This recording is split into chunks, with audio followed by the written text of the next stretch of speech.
안녕하세요, 황대근입니다. 여러분, 도대체 어떤 말이 진실일까요?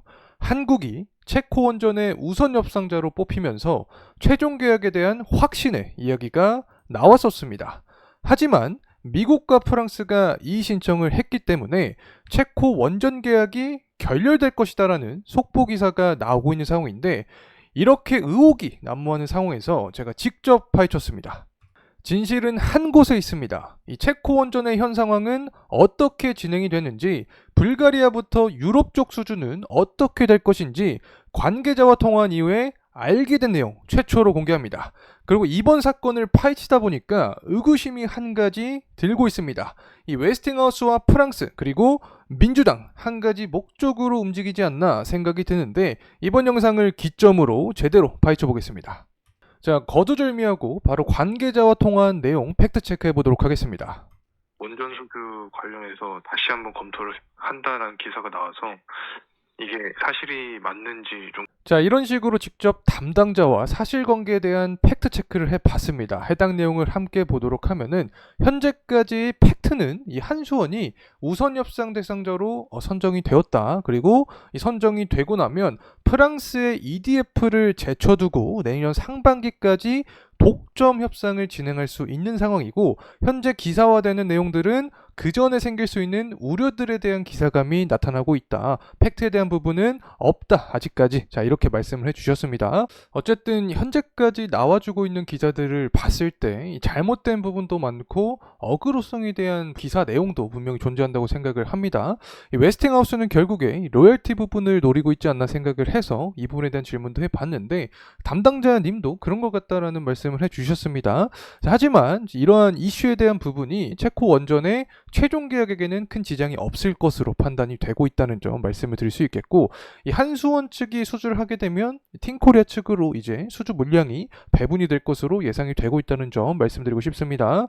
또 다른 의혹인 이 덤핑 수주에 대한 논란도 굉장히 강하게 좀 아니다라는 말씀을 해주셨는데, 어떻게 사업을 손해를 보면서 하는 게 말이 되냐라고 역으로 질문해 주셨다는 점 정리해서 설명을 드리면 좋을 것 같습니다. 이 최종적으로 현재 의혹에 대한 결론을 냈을 때 웨스팅하우스에 대한 소송은 이 체코 원전 수주에 큰 영향을 주진 않을 것이다 라고 관계자가 말씀을 해주셨고, 이 적자 수주나 덤핑 수주에 대한 논란 역시 사실과는 무관한 상황이다. 현재 나와주고 있는 기사들은 어떤 의혹이나 우려감에 대한 기사지 팩트가 확인된 부분은 아니라는 점 말씀드리고 싶습니다. 어쨌든 국내 원전 같은 경우에는 이 단가 자체가 싼 것이지 손해를 보고 파는 행위는 아니다라는 점 다시 한번 알고 넘어가면 좋을 것 같습니다.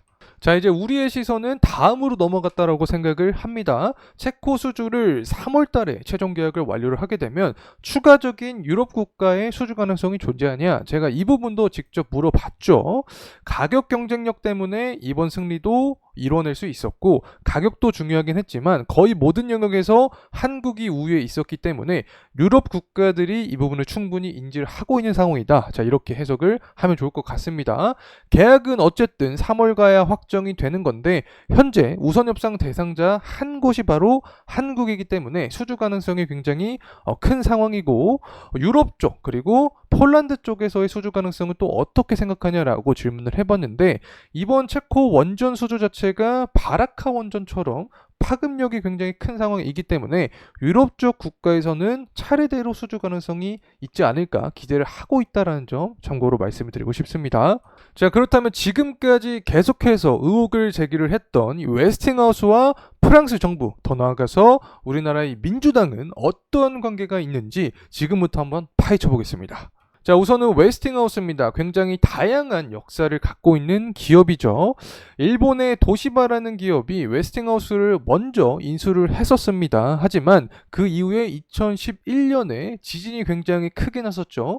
후쿠시마 지진이 발생을 하고 나서 어쩔 수 없이 일본의 기업인 도시바는 웨스팅하우스를 팔 수밖에 없는 상황이었다. 자, 그래서 이 캐나다 브루클린이라는 이 사모펀드가 웨스팅하우스를 인수를 하게 됩니다. 자, 여기서 우리가 집중해서 좀 시청을 해야 할 필요가 있습니다. 이 브룩필드는 61억 유로의 이 네오엔이라는 이 프랑스 기업의 지분을 인수를 했었습니다. 자, 그리고 나서 이 프랑스에서 브룩필드는 공공기관에 또 속하지가 않는 이 독립기업입니다. 이 독립기업 중에서 기지국을 가장 많이 소유를 하고 있다. 이 결국에는 프랑스와 굉장히 밀접한 관련이 있다. 자, 이렇게 해석을 할 수 있겠죠. 그리고 이 웨스팅하우스를 보게 됐을 때 이 퀘벡이라는 지역에 또 지점이 있습니다. 퀘벡이라는 지역은 캐나다에 있긴 하지만 프랑스와 굉장히 관련성이 있는 지역이다. 자, 이렇게 말씀을 드릴 수 있겠고, 이 패트릭이라는 웨스팅하우스의 CEO를 보게 되었을 때 내셔널리티를 보게 되면 프랑스죠. 국적이 프랑스인 것을 확인을 할 수 있습니다.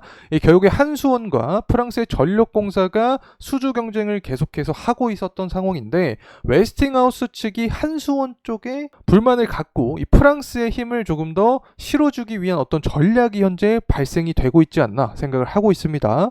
사실 이렇게 원전 수주를 할 때마다 우리나라를 괴롭혔던 기업인 웨스팅하우스를 실제로 우리나라가 인수를 할 수 있었던 기회가 존재를 했습니다. 한국전력이 인수를 시도했다라는 기사 내용도 우리가 쉽게 확인을 할 수 있는데, 문제는 바로 탈원전이었습니다. 자, 지난 정부에 탈원전을 실행을 하고 나서 원전에 대한 가동률이 굉장히 떨어지는 것을 우리가 확인을 할 수 있죠.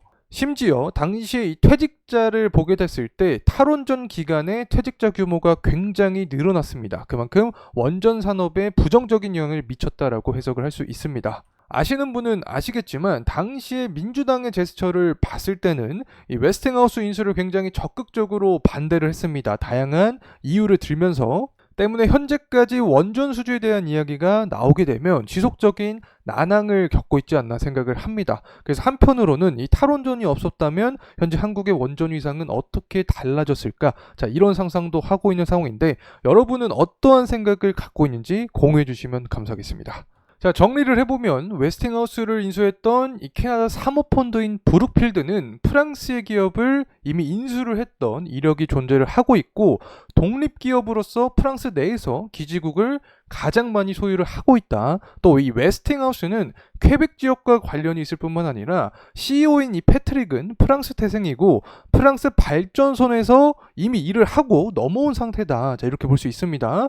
이 민주당 같은 경우에는 탈원전부터 웨스팅하우스 인수를 강하게 반대하는 모습을 보여주었고, 지금까지 원전을 부정적으로 보는 모습을 볼 때 수출 반대를 위해 프랑스 쪽으로 은근히 힘써주는 게 아닌가 개인적인 생각을 하고 있습니다. 자, 이상으로 현재 논란이 되고 있는 문제점, 관계자와 직접 대화를 한 이후에 여러분께 공유드렸습니다.